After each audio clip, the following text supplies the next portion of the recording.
Empowered to be enlightened. Empowered to be enlightened. And I'd like for us to begin with a moment of empowerment.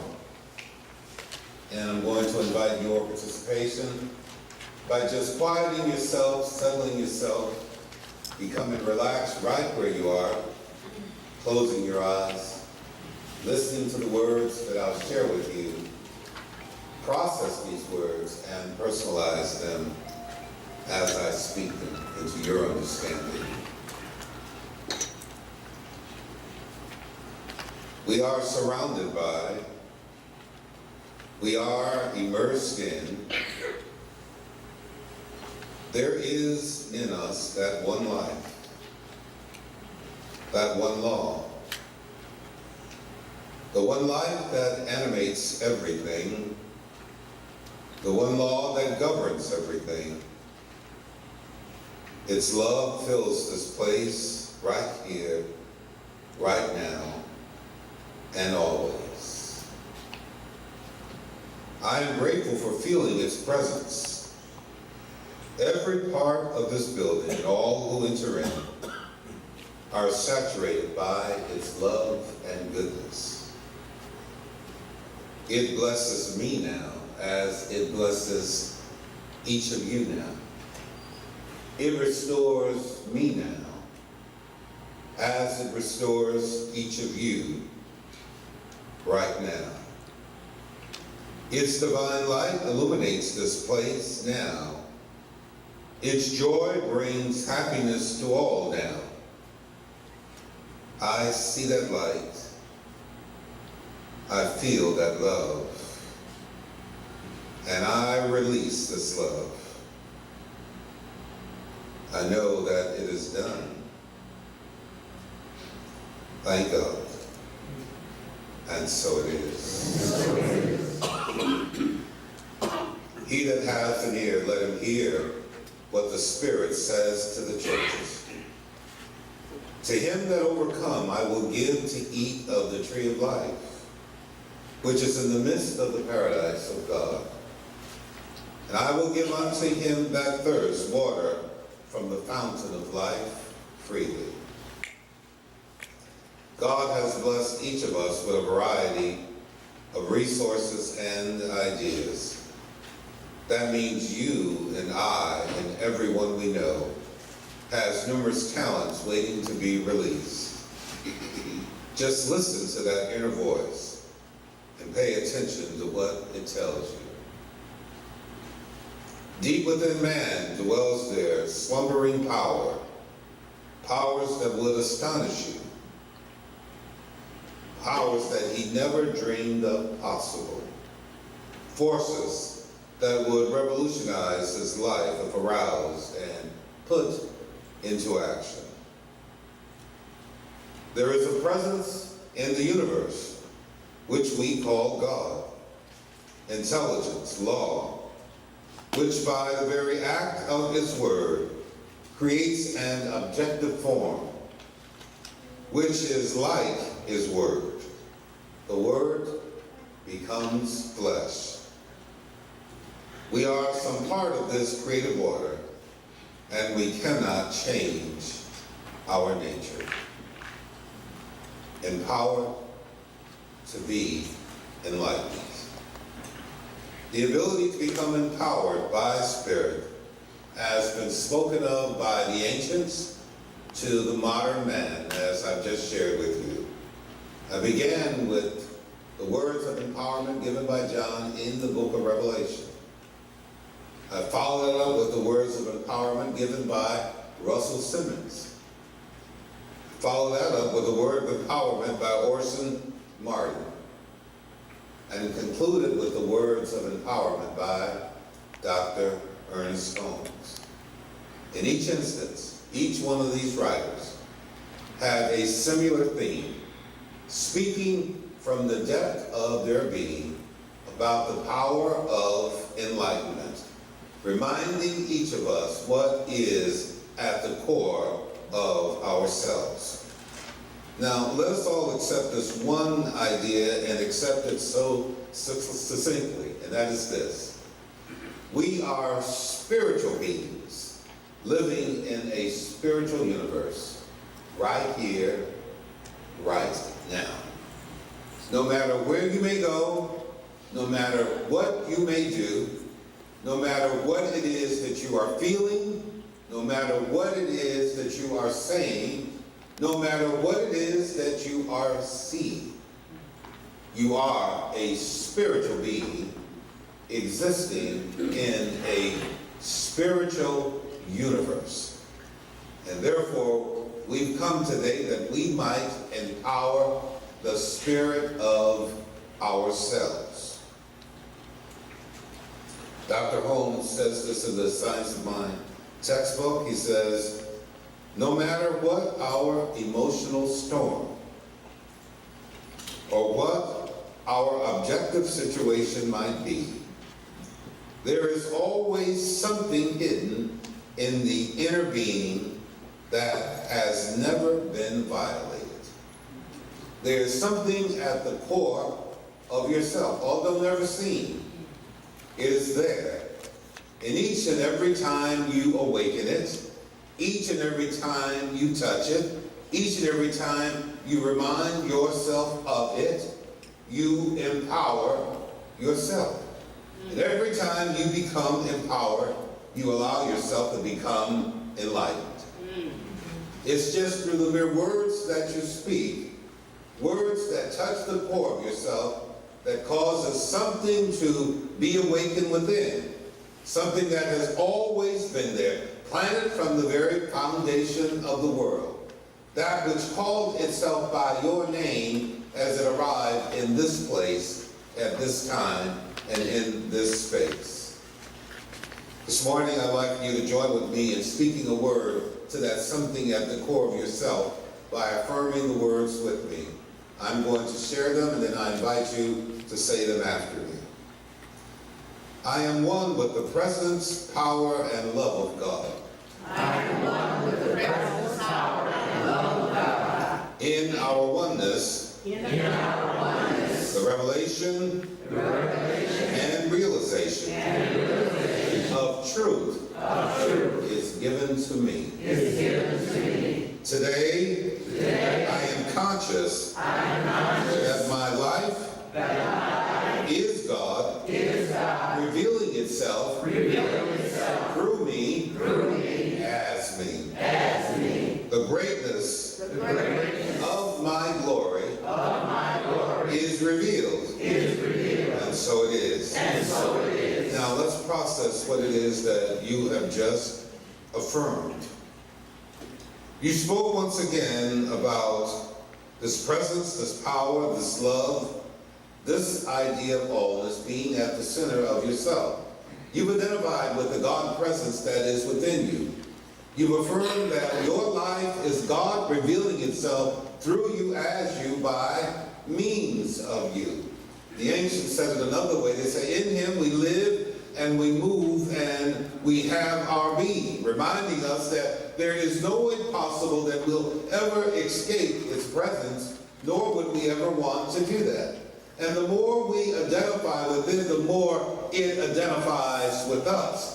The more that we celebrate it, the more we celebrate ourselves. And each and every time we journey to that sacred place at the core of our being, we awaken it.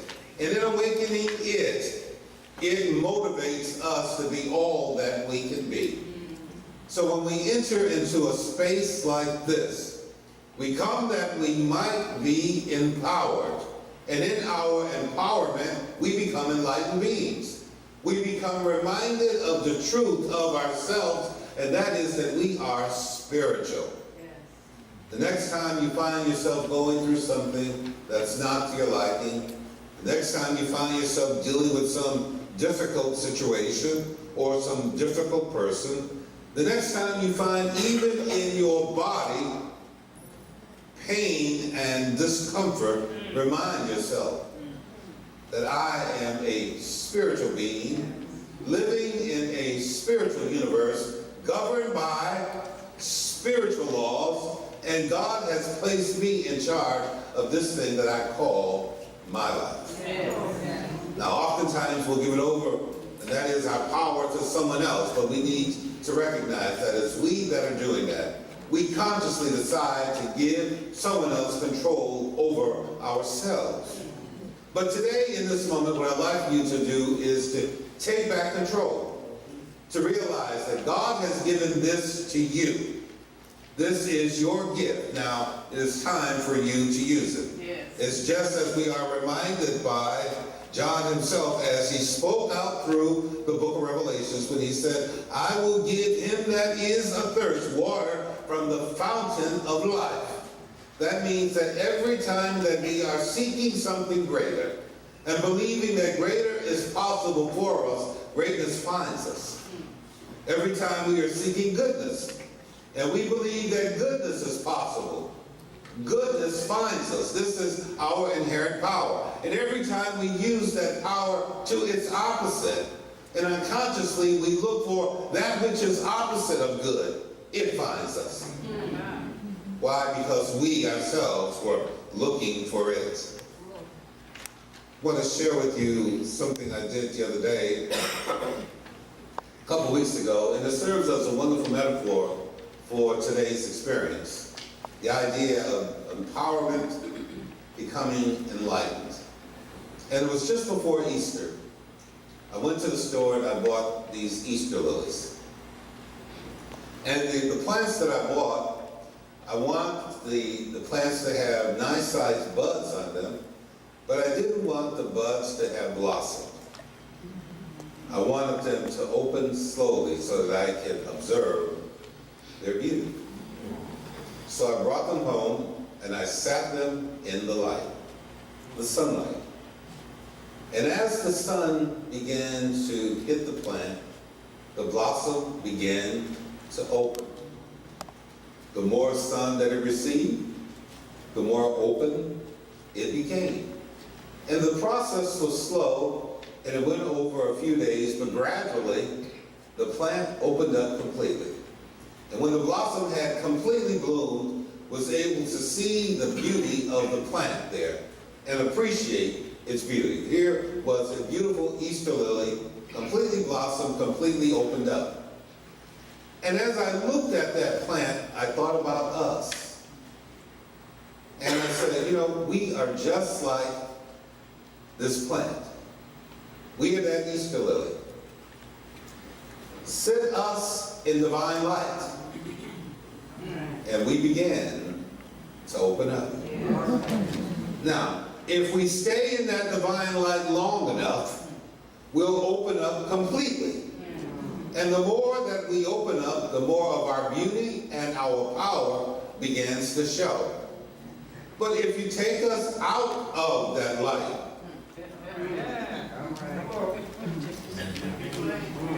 flower withers. It droops. Its beauty is not seen. When you entered into the space today, you came into a moment to be sat in divine light. And the divine light that you were sat in was a moment to hear words of inspiration.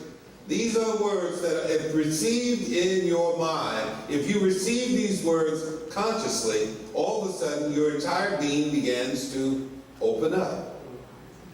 You begin to have a realization of your inherent power and divine abilities. And the more you stay in that light, and by that I mean the more that you stay in the space where you are being fed these rays of inspiration, the more you begin to open up, the more you begin to see how powerful you really are. And with that power comes the ability to demonstrate powerfully. So that's why we come. I assume that each time we come to a moment like this, we come that we might be empowered just a little bit more. Because the difficulties that are awaiting us on next week may be different than the ones that we experienced in the prior week. But if we come today and next Sunday and so forth and so on, each moment that we come in, we are receiving another dose of inspiration. And every dose empowers us just a little bit more. Every dose reminds us of what inherent spiritual beings we are. And each and every time we receive this wonderful ray of sunlight, we open up. That someone else might see our beauty. That someone else might appreciate themselves. You know, when we open up enough, we'll take what we've received and share it with someone else. Just think about that. How often do you take what you get out of here and share it with someone else? Now, we're engaged in a whole lot of conversations with a whole lot of people, a whole lot of time. But how much of that is a sharing of inspiration? How much of that is a reminder that they too are inherent spiritual beings? How much of that is conversation about our own spiritual destinies? See, the wonderful thing that happens when we share this with other people is that we are reminding ourselves of just how powerful we are. You know, that's the great thing about being here in this space, sharing this with you. Because each and every time I share it with you, I'm sharing it to myself as well. And whatever it is that you're receiving, think about what it is that I'm receiving. Because it's flowing from here to there. And as I receive it, I rejoice in what it is that I'm receiving. The writer in John said that God is light. And the more we center ourselves in God, the more we awaken the light that is within us. And the more we awaken that light, the more we have to shine. Imagine what happens when all of us begin to shine. Can you imagine the illumination that begins to take place in our surroundings? And one thing about illumination is that it's contagious. You know, someone else sees it and they want to be a part of that light. They want to be a part of that love. They want to be a part of that experience. They want to be a part of that blessing. And that's how we become a magnet of good. We begin to draw others into our experience and into our understanding. It all begins with the inspiration. Let's have another moment of inspiration. I'm going to share another idea with you. And I want you just once again to process this, to receive this. But in receiving it, I need you to personalize it, to identify with it. So just relax yourself once again. Close your eyes.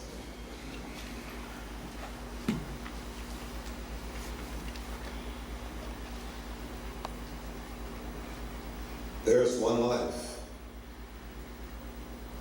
That life is God. That life is perfect. That life is my life now.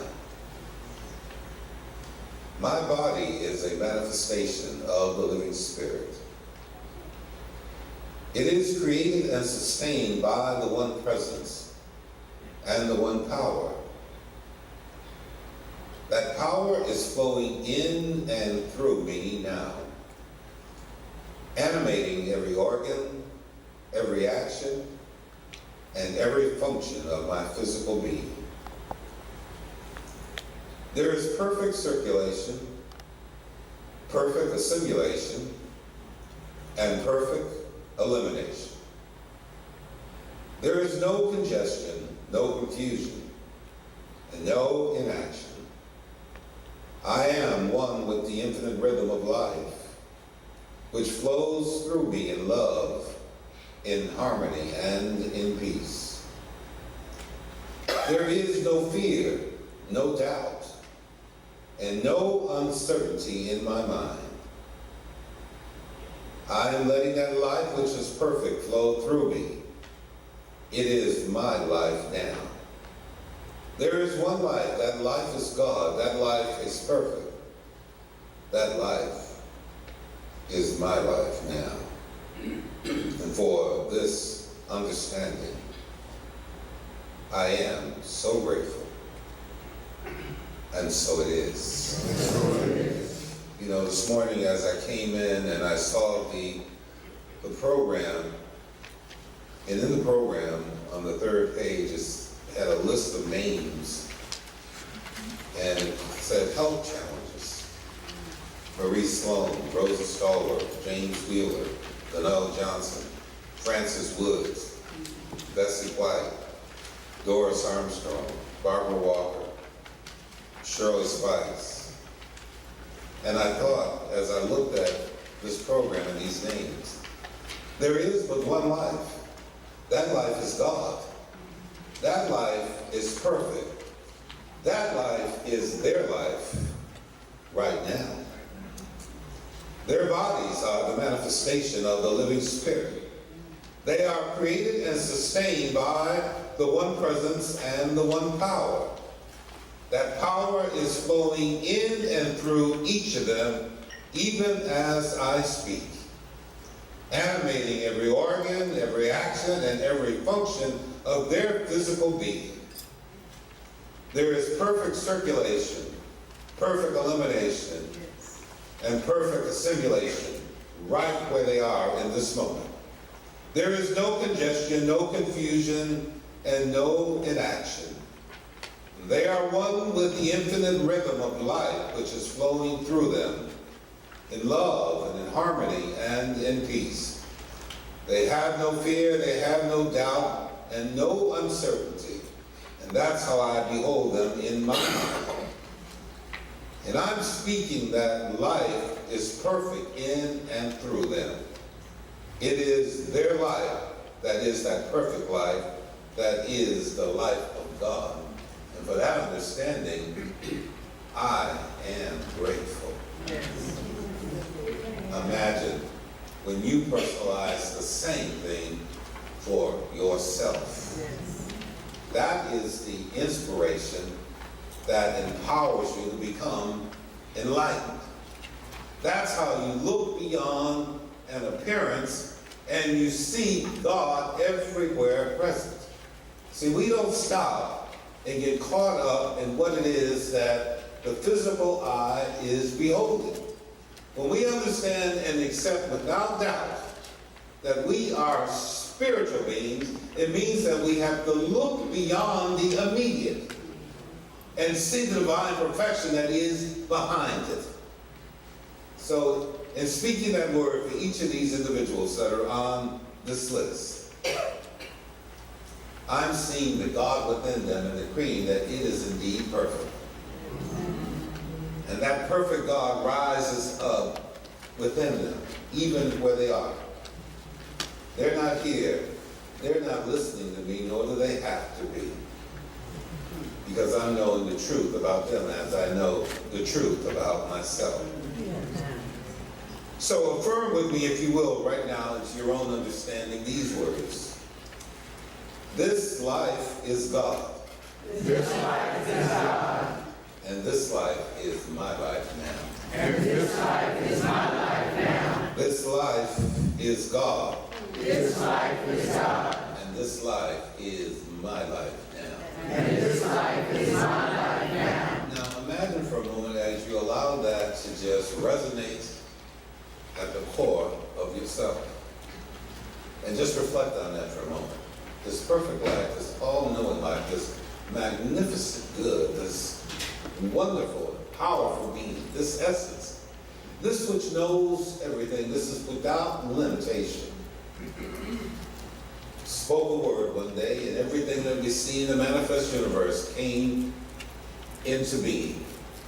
That kind of magnificent power at the core of each and every one of us, awaiting our calling it forward.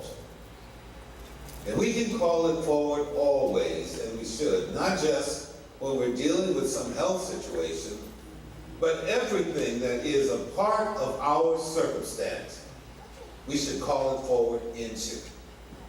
And by doing that, we should expect that something happens, that there is some change that takes place in our circumstance as a result of this word that we are speaking. It makes us ask ourselves, do I believe the things that I say? Do I believe that God is God? Do I believe that God is able to do all things? Do I believe that there's nothing that is impossible for God? Do I believe that the greatest power that there is indeed God, and that power is within me? Because I and my Father, we are one. I'm not going to place any separation nor distance between us. I'm just going to know without doubt that we are one. I'm going to know that when times are good. And I'm going to know that when times are challenged. That we are one. Because in my knowing this and in my accepting of this, all the time and always, I'm constantly and consistently empowering myself. And if I believe that my word has power, then I should speak it, believing and accepting that something is happening, albeit unseen, that I've caused a movement in the universe, that God has blessed me with this ability, and it is happening now.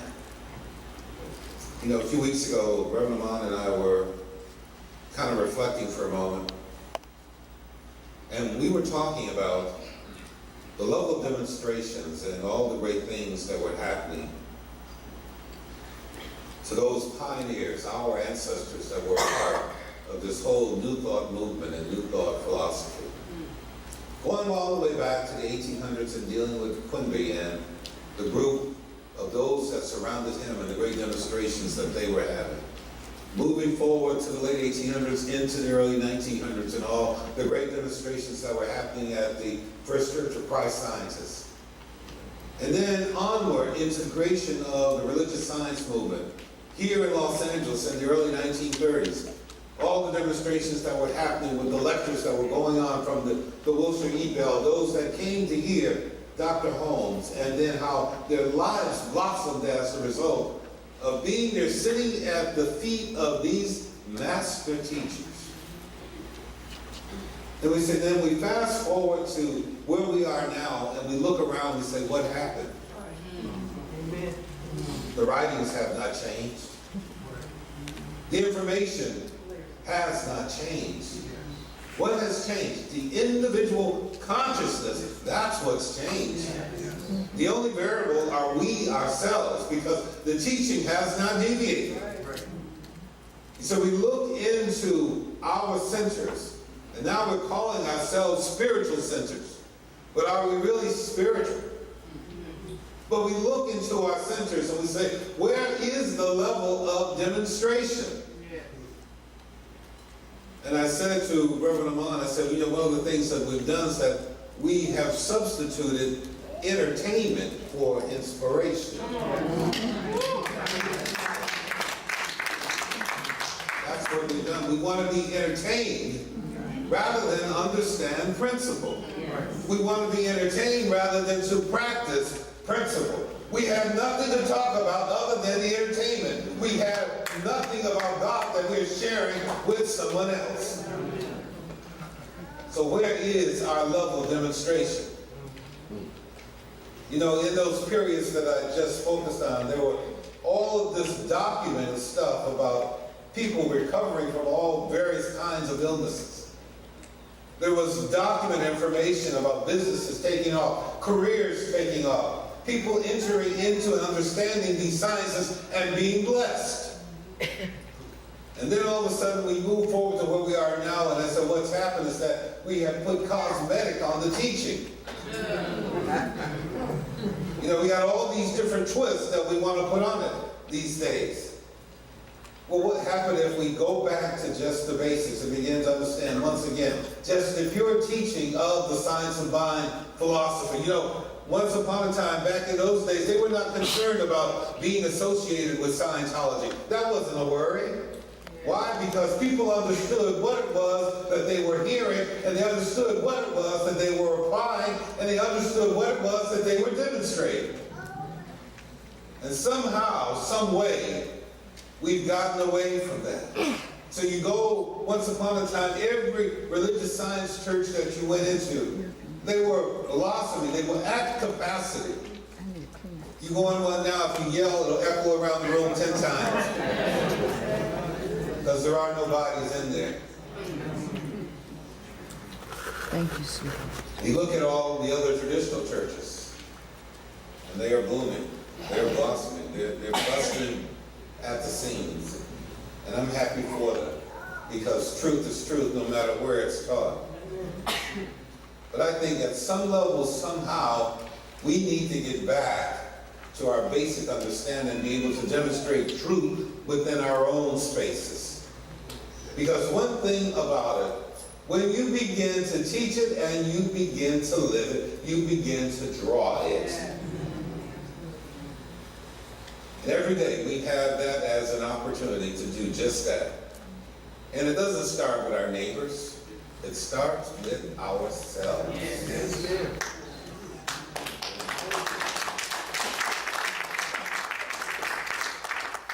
Starts with us getting along with each other. Because truth allows us to do just that. It starts us saying good things about each other because truth mandates that.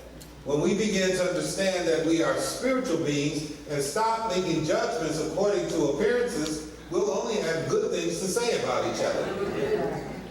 We'll be lifting each other up because you know what happens when you lift up your neighbor? You become lifted up as well. When you feel that you are falling, when you feel that all kinds of difficulties are just constantly and consistently falling upon you, it is a clue to you that it's time for me to change my mind. You know, I did a lesson once and I said, your knowing is showing. That indeed is what's happening. Your knowing is showing. It's time. One of the wonderful things about God is that it empowers us to turn the page. Today, if we are not satisfied with the page that we're on, and by that I'm referring to your experience, you can turn the page. Change the whole thing. Start all over again. Without fear, without worry, without concern. Start all over again and know that in starting all over again, you will not lose a beat. But only greatness and greater things will come into your experience. Empowered to be enlightened. It's the inspiration that we receive that empowers us. And it's through our empowerment that we are, in fact, enlightened. That's what we're about here today. This message is to empower you to understand your inherent greatness, but more importantly, to experience your greatness. To know that you have been selected as an avenue by which God expresses itself by means of you, as you, through you. Go out of here today knowing that. Go out of here expecting that. Go out of here today claiming that. And go out of here knowing that greater is this life that is within you that has selected you to be an avenue of its divine expression in your life. Peace and blessings to you.